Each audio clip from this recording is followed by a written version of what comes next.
Es un escenario, es una escena hermosa de adoración en el cielo. Y aquí vemos Dios revelando al apóstol Juan las cosas que han de pasar. ¿Se acuerdan en capítulo 1? Él dijo en el versículo 19, él dijo, escribe las cosas que has visto. Esto refiere a lo que él había visto en la visión de Cristo en capítulo 1. Él vio a Cristo en toda su gloria caminando entre las iglesias, observando y viendo, y tenía ojos de fuego y había una descripción bastante detallada, gloriosa de la persona de Cristo. Es lo que él había visto. Pero también en versículo 19 dice, y las que son, o sea, actual, en el momento. Y él escribió lo que Cristo vio en las iglesias y habló acerca de estas cosas que estaban aconteciendo y que eran en el momento de Juan y en ese momento entre las iglesias. Pero menciona aquí también en versículo 19, y las que han de ser después, ¿y qué dice? De estas cosas. O sea, las cosas futuras. Ahora, en capítulo 4, repite esa frase, estas cosas. Dice en versículo 1, después de esto miré. Y aquí una puerta abierta en el cielo. Y al final del versículo dice, y yo te mostraré las cosas que sucederán después de estas cosas. O sea que Juan está mirando una visión de lo que está pasando en el cielo en el momento, pero pareciera que está indicando también Dios otra referencia de otra cosa en el futuro, algo que va a pasar en el futuro. Y por las palabras que usa, pareciera que hay una referencia como una indirecta al arrebatamiento de la iglesia. Que estas cosas que él está viendo, si bien estaban aconteciendo en el momento que él lo veía, pero son cosas que van a pasar en el futuro. Y no solamente en capítulo 4 y 5, pero también 6 en adelante, como que inició una etapa de revelar las cosas que van a pasar a partir del arrebatamiento de la iglesia.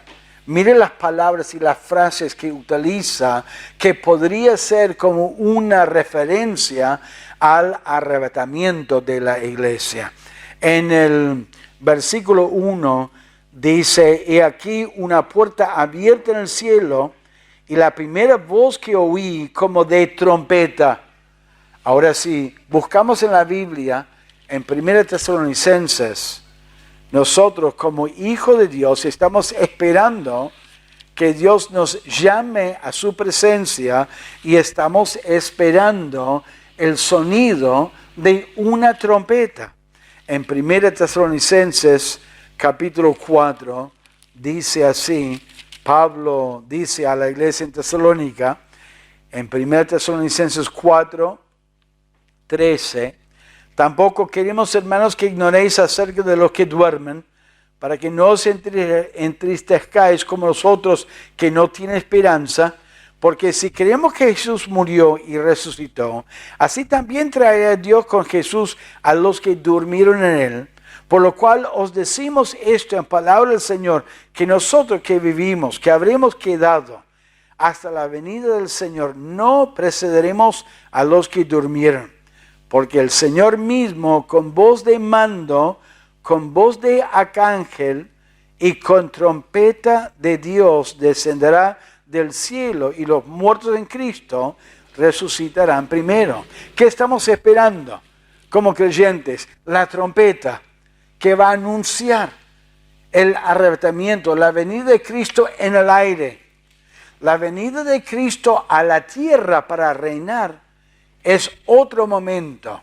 Él va a venir en el aire y va a tocar la trompeta y Él va a llamar a sus hijos y vamos a ir a su presencia. Esa es la esperanza de cada verdadero hijo de Dios. Y no hay nada que tiene que pasar antes de que Cristo venga a buscar a su iglesia. Si bien la Biblia habla acerca de los últimos tiempos, no hay nada que tiene que acontecer. Estamos esperando que venga en cualquier momento a buscar a su iglesia. Ahora, volvemos a Apocalipsis capítulo 4. Capítulo 4, versículo 1. Vimos que escuchó una voz como de una trompeta hablando conmigo y dijo, sube acá. Es muy parecido a lo que va a pasar en el arrebatamiento de la iglesia. Los creyentes vamos a subir a su presencia. Y a partir de capítulo 4, versículo 1, no se habla más acerca de la iglesia hasta después de la gran tribulación. Y cuando él dice después de estas cosas, es una referencia a lo que habló antes. ¿Y de qué tema habló antes? De la iglesia, de las 7 iglesias, de lo que él observaba en las iglesias. Entonces parece que Juan tiene una visión del trono del Señor y que él tiene una visión de lo que va a pasar a partir del arrebatamiento de la iglesia. Si bien fue en el momento que él vio esas cosas, pero también como lo que va a pasar después del arrebatamiento de la iglesia. Él escuchó una voz. La palabra arrebatamiento significa literalmente arrebatar algo o agarrar o llevar a otro lado, tomar algo por el otro lado. Entonces Dios arrebató a Juan en su visión, lo mostró lo que estaba pasando en el cielo y eso es lo que nosotros vamos a ver cuando llegamos al cielo. Es interesante que muchas veces cuando muestran alguna película y supuestamente que la persona muere, ¿qué pasa con esa persona? ¿Qué es lo que muestran muchas veces? Como un escenario medio místico y que ven sus seres queridos, alguna esposa, algún esposo o algún hijo, alguna hija que extraña a su abuelo, su abuela. Yo creo, hermanos, que cuando nosotros salimos de este mundo y somos arrebatados y Dios nos lleva a su presencia, que lo que vemos en capítulo 4 es lo que vamos a ver lo primero. Vamos a ver al Señor, vamos a tener una visión de Él sentado en su trono, en toda su gloria, y que vamos a ver a nuestro Salvador. Que dijo Pablo en Filipenses, ausente del cuerpo, es presente con el Señor. Vamos a entrar en su presencia. Seguramente va a haber tiempo en la eternidad para ver nuestros seres queridos y vamos a estar con los que han ido delante de nosotros, nuestra familia o algunos hermanos, pero lo primero que vamos a ver es nuestro Señor. La visión de Juan, el apóstol Juan, es el primero que vemos en este capítulo. Después vemos el mismo Señor sentado sobre el trono. Mire lo que vemos en el Señor. Versículo 2 dice, al instante yo estaba en el Espíritu y aquí un trono establecido en el cielo. Y en el trono uno sentado. Me llama la atención esa frase, un trono establecido.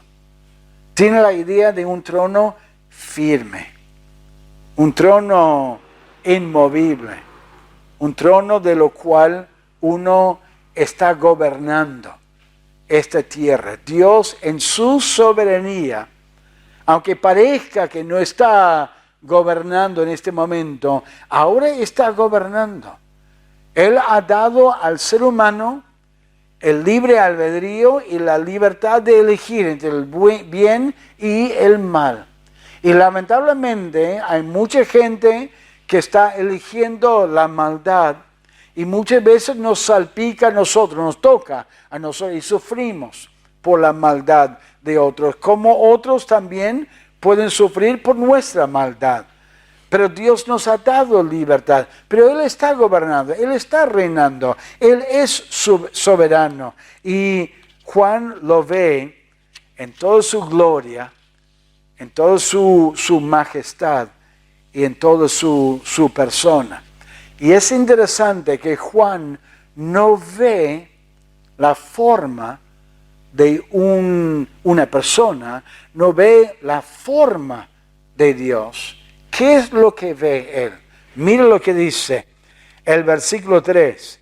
Y el aspecto del que estaba sentado era semejante a piedra de jaspe. Me dice que piedra de jaspe es una piedra translúcida. Es blanca, un poco tirando para azul, como si fuera un diamante, en todo su esplendor, en toda su gloria. ¿Qué dice la palabra de Dios?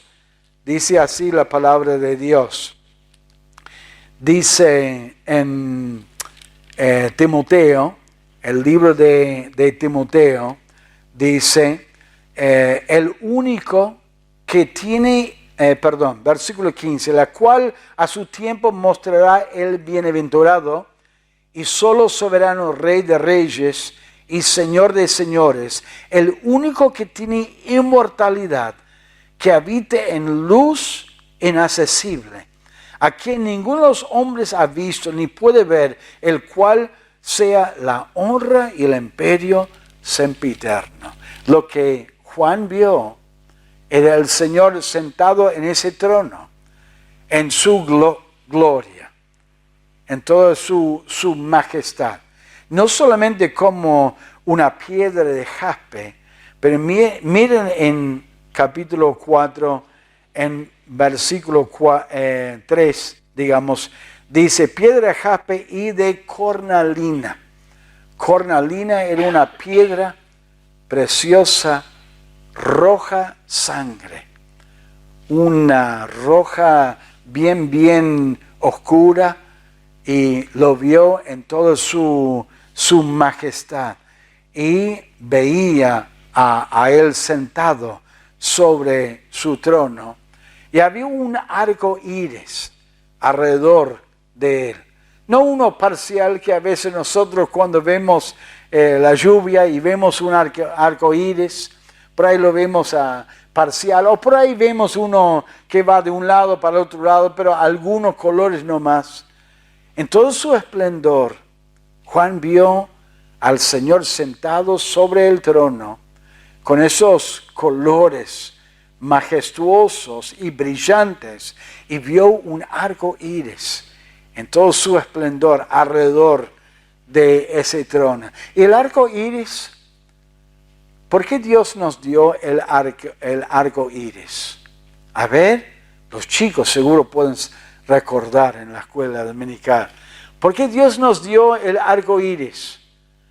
Porque Él prometió que no iba a destruir la tierra nunca más por la lluvia. Era una promesa de Dios. El arco iris en todo su esplendor representa el recuerdo de la promesa y la fidelidad de Dios a su promesa y también a sus pactos. Dios es un Dios fiel que siempre cumple sus palabras y por eso deberíamos adorarle a Él. Grande es que cantamos fidelidad. Debería instar en nosotros y debería despertar en nosotros una reverencia y también un deseo de adorarle a Él. Así que vemos el Señor sentado sobre su trono y no solamente el arco iris. Mire el versículo 4. Alrededor del trono había 24 tronos, y vi sentado en los tronos a 24 ancianos vestidos de ropas blancas con coronas de oro en sus cabezas. No sabemos quiénes son estos ancianos, pero vamos a mirar su reacción un poco más adelante.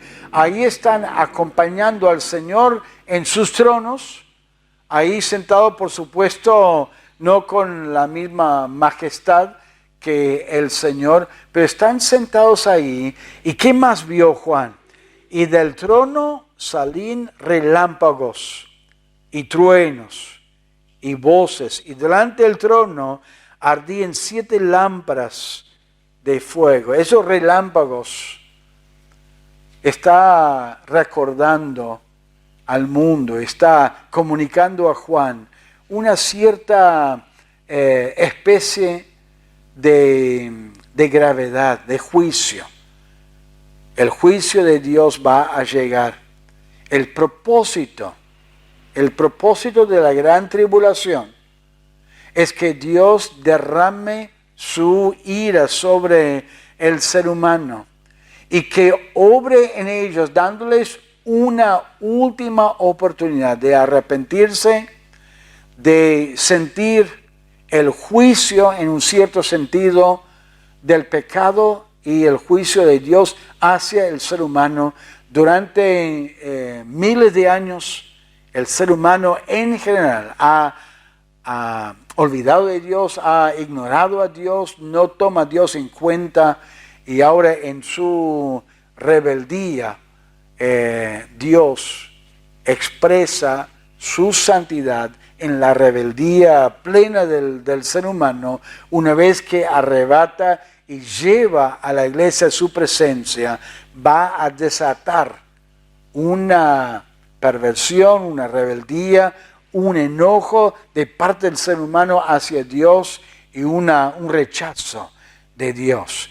Estos relámpagos llaman mucho la atención, y es una pequeña preparación de algo serio que va a pasar. A veces cuando uno está mirando alguna película, algo, ahí viene la lluvia, la oscuridad, los relámpagos, y como uno presiente que algo va a pasar. Ahí Dios está comunicando a Juan que está preparando el juicio que viene. Y el Salmo 29, voy a leer unos versículos que dice así la palabra de Dios. Tributad a Jehová, oh hijos de los poderosos. Dad a Jehová la gloria y el poder. Dad a Jehová la gloria debida a su nombre. Adorar a Jehová en la hermosura de la santidad. Voz de Jehová sobre las aguas. Truena el Dios de gloria. Jehová sobre las muchas aguas. Voz de Jehová con potencia. Voz de Jehová con gloria. Ahí vemos la gloria de Dios y los truenos y los relámpagos, llamando la atención de la naturaleza para que el hombre mira a Dios y que observe a Dios. Dios está preparándose para tratar la rebeldía del mundo a su reino y a su persona.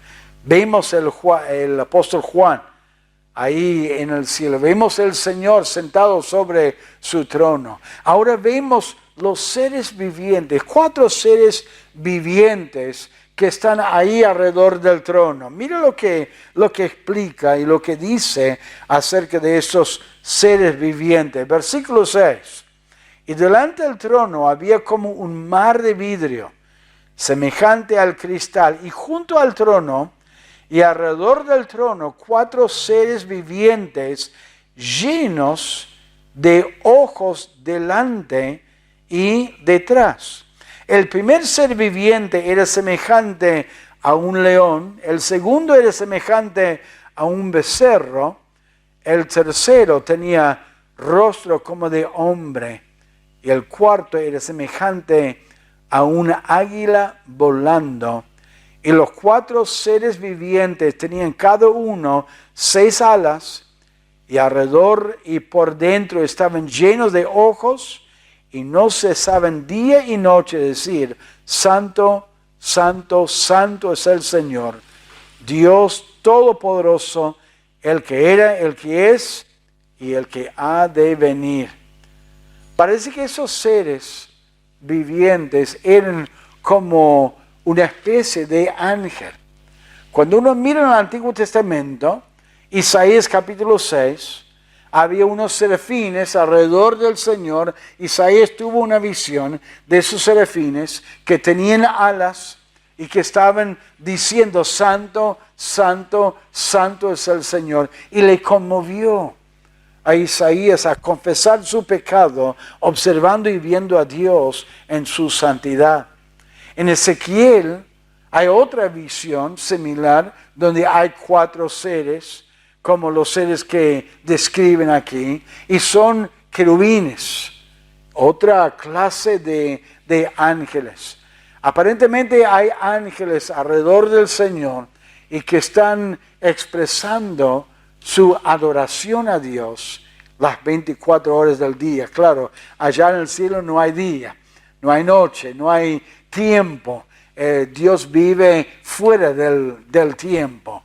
Pero ahí continuamente están adorando a Dios en toda su gloria, adorando la persona de Dios, recalcando su santidad, recalcando su persona. Cuando adoramos a Dios, estamos recordando su persona, su carácter, su misericordia, su paciencia, su amor para con nosotros, su santidad, su poder en la creación, adorando a Dios. Estos seres vivientes están adorando a Dios. Nosotros debemos adorar a Dios. El Hijo de Dios debería tomar tiempo donde adore a Dios. El Salmo 5 dice así, el Salmo 5, en Salmo 5, versículo 2, dice así el salmista: y los salmos son hermosos para recorrer y ver al salmista adorando a Dios. El Salmo 5 dice así, versículo 1: escucha, oh Jehová, mis palabras, considera mi gemir. Está atento a la voz de mi clamor, Rey mío y Dios mío, porque a ti oraré. Oh Jehová, de mañana oirás mi voz, de mañana me presentaré delante de ti y esperaré, porque tú no eres un Dios que se complace en la maldad, el malo no habitará junto a ti. Está adorando a Dios y está orando a Él, expresando su adoración. En el Nuevo Testamento, dice así en el libro de Hebreos, capítulo 13, dice así la palabra de Dios: así que ofrezcamos siempre a Dios por medio del sacrificio de alabanza, es decir, fruto de labios que confiesen su nombre. ¿Estamos ofreciendo a Dios alabanzas?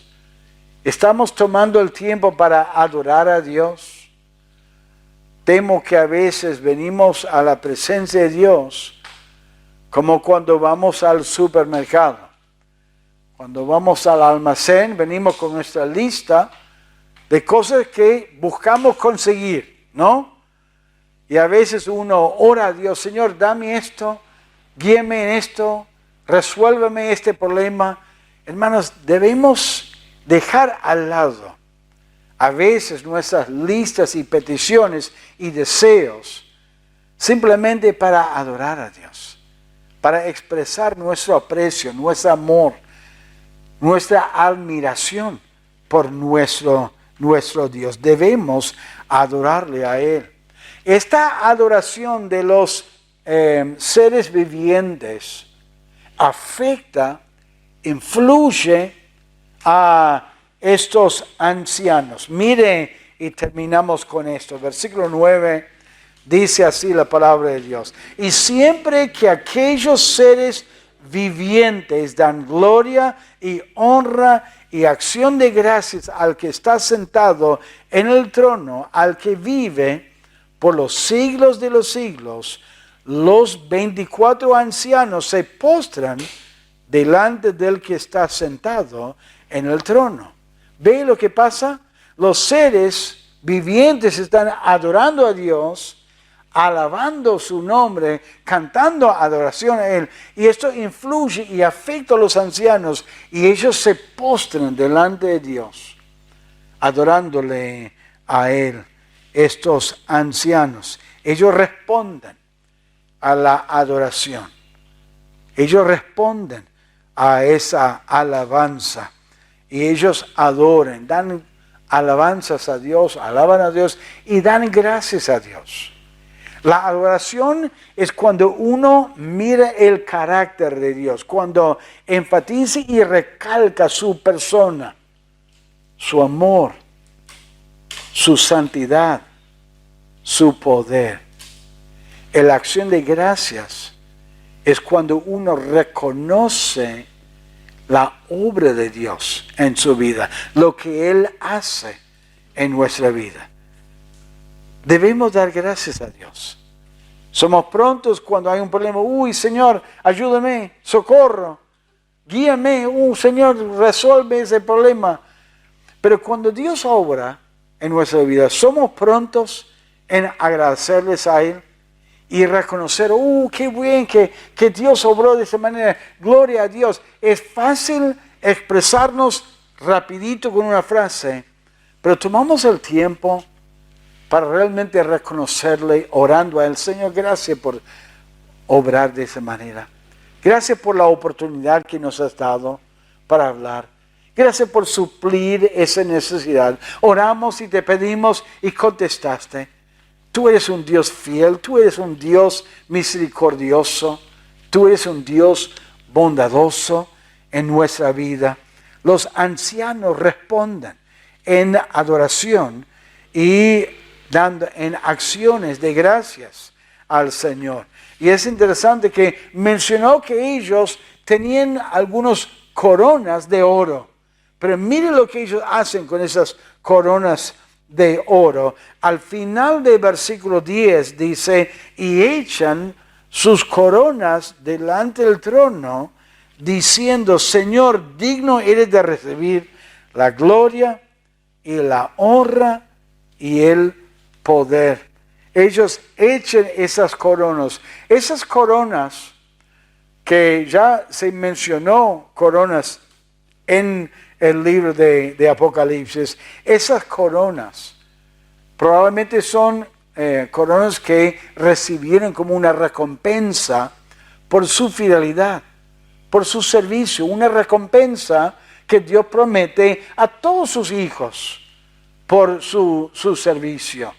Pero ellos, escuchando la adoración de los seres vivientes, mirando al Señor en toda su gloria, reconociendo que Él es el quien les dio su gracia, les dio su poder, guió en sus vidas y les dio por su bondad esa recompensa, esas coronas. Ellos echen las coronas a los pies del Señor en gratitud, maravillándose de su gloria en agradecimiento a Dios. El capítulo termina con una gran alabanza al Señor por su creación. Por su creación. Miren, versículo 11. Señor, digno eres de recibir la gloria y la honra y el poder, porque tú creaste todas las cosas y por tu voluntad existen y fueron creadas. alabando y reconociendo el Creador. Este mundo y todo lo que hay es por el diseño de un Dios poderoso. Es por el poder de Dios. No es una casualidad. A veces hay como una discusión. ¿Qué fue primero? ¿La gallina o el huevo? ¿No? Y es la gallina, él fue creado por Dios. Y todo su sistema de reproducción, todos sus sistemas, sus ojos, su digestión. Nosotros también, uno ve las flores, las plantas, los árboles, el ser humano, y nos damos cuenta, hay un Señor, hay un Creador que es el que está arriba de este mundo, que está gobernando con justicia, pero dando libertad al ser humano a reconocer su creación y reconocer que hay un creador detrás de la creación. O por su soberbia, rechazar que haya un creador y que quisiera vivir como él quiere vivir o ella quiere vivir, sin reconocer la soberanía de un Dios vivo y verdadero, en otro plano, digamos, espiritual que el ser humano, que vive fuera del tiempo, que es eterno, que siempre existió, nadie lo hizo y siempre existirá por toda la eternidad. Vemos adoración, hermanos, esto es lo que nos espera en el cielo. Vamos a adorar a nuestro Señor en el cielo. Vamos a presentarnos delante de Él un día y verlo a Él en toda su majestad, en toda su gloria. Vamos a ver toda la creación, los seres vivientes, seres humanos que conocieron a Cristo, y vamos a adorarle por nuestra salvación, por el sacrificio de Cristo en la cruz, y debemos adorarle a Él ahora. En este momento, nuestras vidas deberían influenciar la vida de otra persona para que conozcan a Cristo. Y debemos expresarle nuestra adoración. No esperar hasta el cielo, no esperar hasta que entramos en su presencia, sino reconocerle por quién es, su persona, su carácter, por su poder, por su creación. Y debemos expresar nuestra gratitud a nuestro Señor. Un día vamos a estar en su presencia. Mientras tanto, esperamos la voz de la trompeta. Esperamos ese sonido. Y esas palabras suben acá, donde Él nos va a llevar a su presencia por toda la eternidad. Y vamos a disfrutar de esa persona tan maravillosa que nos ha provisto salvación, que nos ha hecho a nosotros, y estaremos con Él durante toda la eternidad, ausente del cuerpo y presente con el Señor. Vamos a orar al Señor. Padre